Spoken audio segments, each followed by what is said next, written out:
আসসালামু আলাইকুম এভরিওয়ান। অবহেলার শেষ মূল্য গল্পের ২ নাম্বার পর্ব। তো চলো বেশি কথা না বলে গল্প শুরু করা যাক।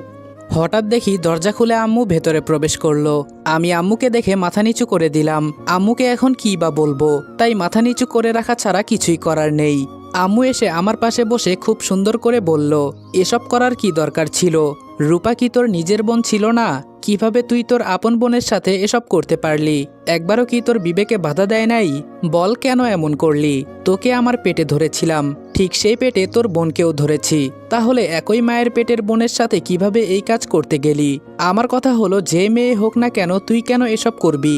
আমি কান্না করে আম্মুর দিকে তাকিয়ে বললাম, বিশ্বাস করো আম্মু, আমি এসব কিছু করি নাই। তোমার মেয়ে ওই পাভেলের সাথে।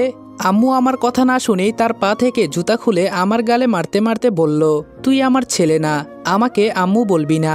তোর মুখ থেকে আম্মু ডাক শুনতে আমার ঘৃণা হচ্ছে। মাঝে মাঝে এসব চিন্তা করলে আমার নিজের উপর ঘৃণা হয়। আমি কিভাবে এমন একটা সন্তান জন্ম দিলাম? এমন সন্তান দরকার হলে গর্ভাবস্থায় মারা যেত, তাও আমার কোনো আফসোস হতো না। এসব ভাবতেই আমার নিজের কাছে খারাপ লাগছে। আল্লাহ কেন আমাকে এমন ছেলে দিল? আম্মু আমাকে মারতে মারতে ক্লান্ত হয়ে গেল। আমি শুধু মাথা নিচু করে কান্না করছি। এছাড়া আজকে আমার কিছু করার নেই। আমার আম্মুও কিনা আমাকে বিশ্বাস করছে না। মন চাইছে চিৎকার করে কান্না করতে, কিন্তু তাও পারছি না। দুনিয়াটা স্বার্থে ঘেরা। সত্য মিথ্যা না দেখে সবাই ভুল বোঝে। চোখের সামনে যা দেখে তাই বিশ্বাস করে, অথচ কেউ তার ভেতরের কাহিনীটা দেখে না। এখানে থাকলে আমি বেঁচে থাকবো না এটা জানি, ওই পাভেল আমার পেছনে পড়ে থাকবেই। মাথা নিচু করেই বললাম, হয়তো আপনাকে আম্মু ডাকার অধিকার আমি হারিয়ে ফেলেছি, কিন্তু আমাকে আপনি বিশ্বাস করলেন না। একদিন সময় আসবে, তখন আপনি খুব আফসোস করবেন। আমার কথা আপনি মিলিয়ে নিয়েন। আজকে হয়তো সবাই আমার বিপরীতে আছে, একদিন আমারও সময় আসবে। ওই দিন আমি সবাইকে দেখিয়ে দেব, চোখের সামনে দেখা সব কিছুই সত্য হয় না, তার ভেতরে অনেক কিছুই লুকানো থাকে। আজকে হয়তো আমাকে কেউ বিশ্বাস করছে না। আম্মু কিছু বলছে না, শুধু চুপচাপ কান্না করছে। হঠাৎ কোথায় থেকে রূপা এসে বলল, আম্মু যে কিনা আমার সাথে খারাপ কিছু করতে চেয়েছিল, আজকে তুমি তাকে সাপোর্ট করছো নাকি? তোমার মেয়ের জীবনের কোনো দাম নেই নাকি তোমার কাছে? ওর কথা কি তোমার বিশ্বাস হয়? তুমি কি পাগল হয়েছো? এরকম একটা অমানুষের সাথে তুমি কথা বলতেছো। ওর সাথে কথা বলাটাও আমাদের জন্য পাপের সমতুল্য। আম্মু হাত থেকে জুতাটা নিচে ফেলে বলল, সন্তান পেটে রেখেছিলাম, কিন্তু কে জানতো এমন কুলাঙ্গার সন্তান আমার ঘর থেকে জন্ম নিবে? যদি জানতাম তাহলে গলা টিপে হত্যা করে ফেলতাম। এমন সন্তান আমি কখনোই রাখতাম না। আম্মু যখন চলে যাবে তখন আমি আম্মুর পায়ে ধরে বললাম, সকাল থেকে আমি কিছু খাই নাই, খুব ক্ষুধা পেয়েছে আমার, আমাকে কিছু খেতে দিবেন প্লিজ? আমার না অনেক খিদা লেগেছে। আপনি তো জানেন ক্ষুধার জ্বালা আমি সহ্য করতে পারি না, আর কেউ না জানলে এটা তো আপনি জানেন। তখন হঠাৎ করে আমার অতীতের কথা মনে পড়ে গেল। সকালে ঘুম থেকে উঠতে চাইতাম না, আম্মু এসে আমার মাথায় হাত বুলিয়ে বলতো, রনি এখন ঘুম থেকে ওঠ, তোর জন্য তোর পছন্দের পিঠা বানিয়েছি, গরম গরম খেতে হবে, তাড়াতাড়ি ওঠ। খেতে না চাইলেও আম্মু জোর করে আমাকে খাইয়ে দিত। কখনো ক্ষুধার জ্বালা আমাকে বুঝতে দিত না। কখনো কখনো এমনও হয়েছে আমি না খেয়ে রাতে ঘুমিয়ে যেতাম। আম্মু আমাকে ঘুম থেকে তুলে হলেও খাইয়ে দিত। আমার সামনে সব সময় খাবার রেডি থাকতো। আমি কি খাবো না খাবো, কি পছন্দ করি কি অপছন্দ করি, সবকিছুই আমি বলার আগে হাজির হয়ে যেত। কিন্তু আজকে আমি না খেয়ে এভাবে অসহায়ের মতো পড়ে আছি। একটা বারও কি তাদের মনে পড়লো না আমার কথা? আমিও তো একটা মানুষ। এটা মনে আসলো না যে একটা মানুষ তো আছে। মানুষ কুকুরের জন্য হলেও তো একটা হাড্ডি দেয়। আমাকে তো চাইলে এক গ্লাস পানি হলেও দিতে পারতো, কিন্তু সেইটাও দিল না। তারা শুধু তাদেরটাই দেখলো, আমারটা দেখলো না। কথাগুলো ভাবছি আর আমি পা ধরে শুধু কান্না করে বলছি, আমাকে একটু খাবার দেন, ক্ষুধার জ্বালা আমি আর সহ্য করতে পারছি না।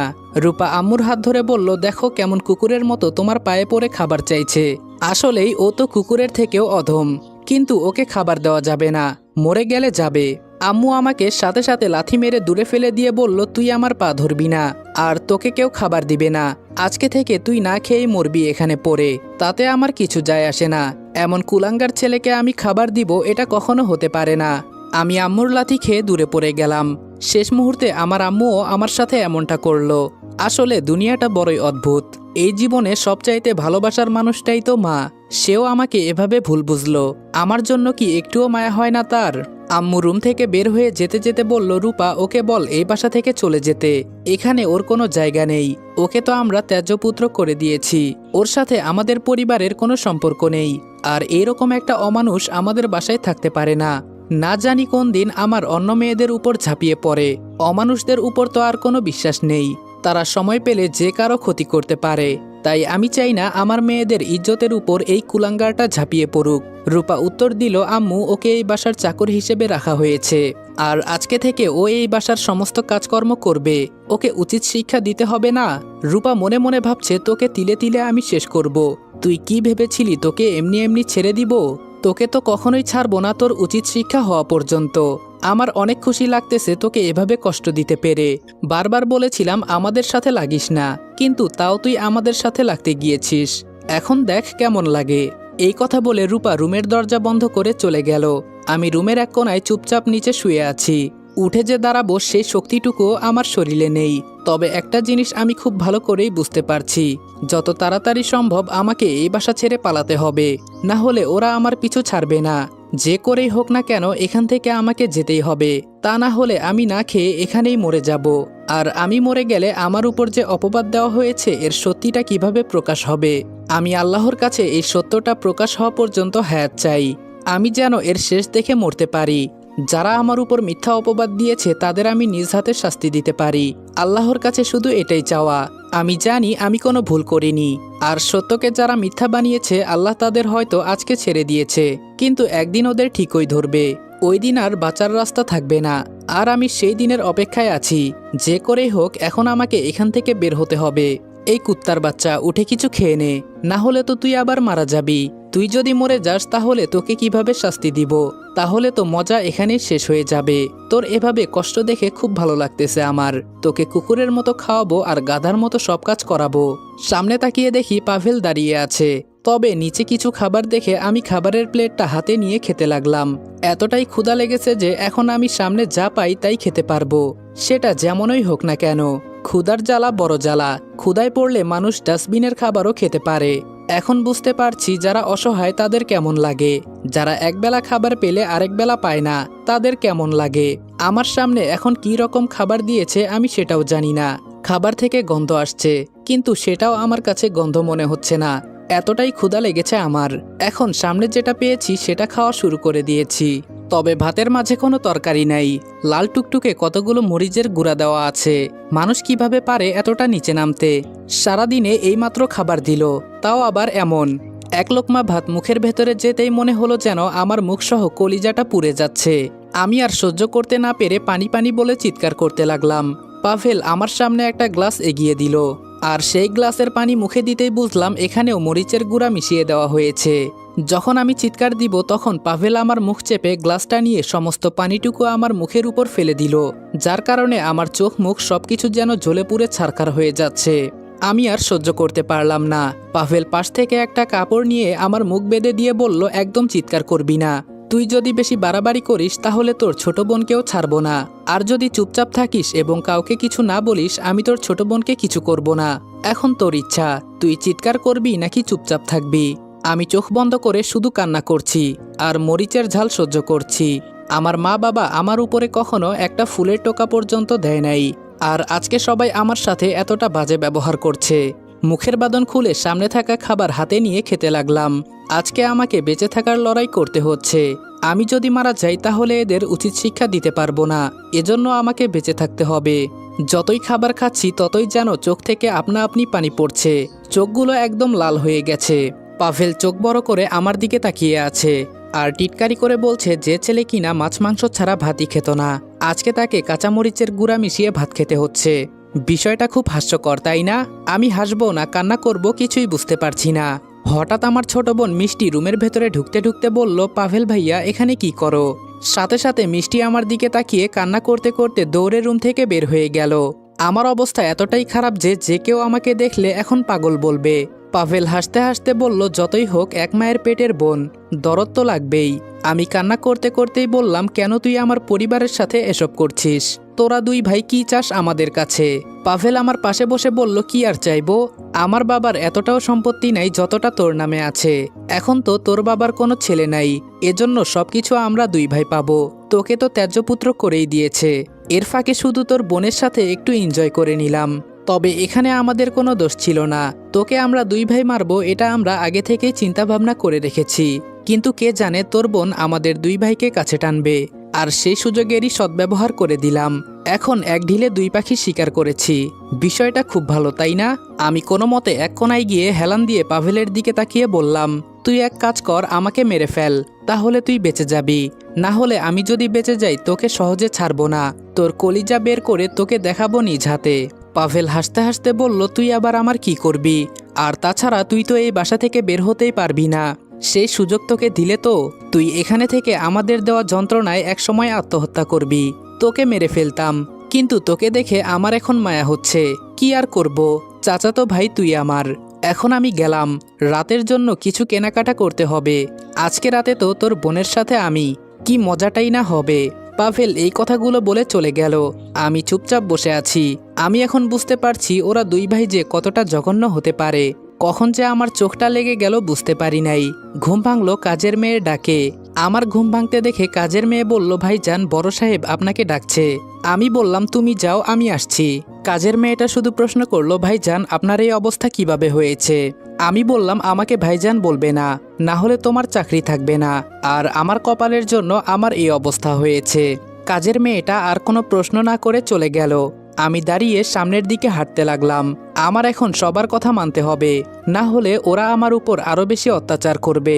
কাজের মেয়ের কথা মতো বাহিরে গেলাম। গিয়ে দেখি বাবা একটা চেয়ারে বসে নিউজ পেপার পড়ছে। বাবা আমাকে দেখে জোরে কাজের মেয়েটাকে বলল, ওকে বল টেবিল পরিষ্কার করতে, আর আজকে থেকে ও সব কাজ করবে। তুমি শুধু বুঝিয়ে দিবে কিভাবে কি করতে হবে, তোমার কোনো কাজ করা লাগবে না। শুধু ওকে বলবে কিভাবে কোন কাজ করতে হবে, বুঝেছো? কাজের মেয়েটা বাবার কথা শুনে ভয়ে কাঁপতে কাঁপতে বলল, কিন্তু স্যার ভাইজান তো।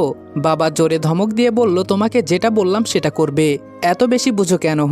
আমার জন্য কাজের মেয়েটার চাকরি চলে যাক, আমি এটা চাই না। এজন্য বাবার কথা মতো টেবিল পরিষ্কার করতে লাগলাম। জীবনে কখনো এক জায়গা থেকে অন্য জায়গায় একটা খাবারের প্লেট সরিয়ে দেখি নাই, আর আজকে আমাকে এসব করতে হচ্ছে। আমি টেবিল পরিষ্কার করছি আর দূর থেকে সবাই আমাকে দাঁড়িয়ে দাঁড়িয়ে দেখছে। টেবিল পরিষ্কার করার পর কিচেনে চলে গেলাম। কাজের মেয়েটা ভয়ে আমাকে বলল, আপনি দাঁড়িয়ে থাকেন, আমি সব কিছু করছি। আমি জানি না উনি আপনার উপর কেন এভাবে রেগে আছে, আপনি তো জীবনে এসব কাজ করেন নাই। কাজের মেয়ের কথা আমি আটকে বললাম, আমার কপালে ছিল এসব, এখন বলো আমাকে কি করতে হবে। আর একটা কথা শোনো, এই পরিবারের সবাই আমাকে ত্যায্যপুত্র করে দিয়েছে। এই বাসায় আমার কোনো দাম নেই, আমাকে এখানে গোলামের মতো রাখা হয়েছে। আমার থেকে তোমার এখানে বেশি দাম আছে। কাজের মেয়ে বলল, কিন্তু এসব কেন ভাইজান? আমি বললাম, তুমি বাহিরের মেয়ে, এত কিছু জেনে তোমার লাভ নেই।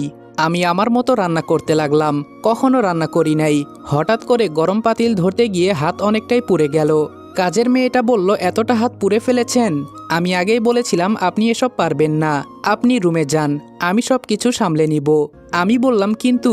মেয়েটা বলল, আরে যান, আপনি এসব পারবেন না, আমি সব কিছু দেখে নিব। তবে ধীরে ধীরে রুমে যাবেন, কেউ যেন জানতে না পারে আপনি রুমের ভেতরে আছেন। সবাই মনে করবে আপনি আমার সাথে কিচেনে আছেন। আমি একটা মুচকি হাসি দিয়ে বললাম, ধন্যবাদ তোমাকে।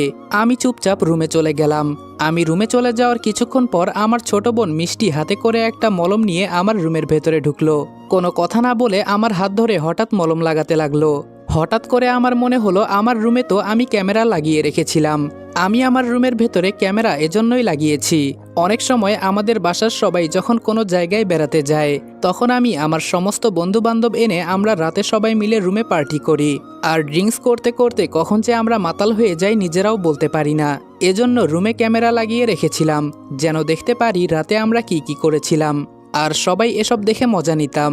উপরের ক্যামেরাটা দেখেই অজান্তেই একটা হাসি এসে গেল মুখে।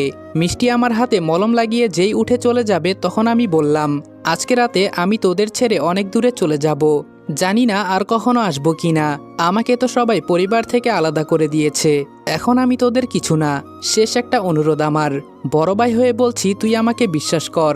মাত্র 10 মিনিট সময় এখানে দাঁড়া, আমি তোকে সবকিছু সত্যি বলছি।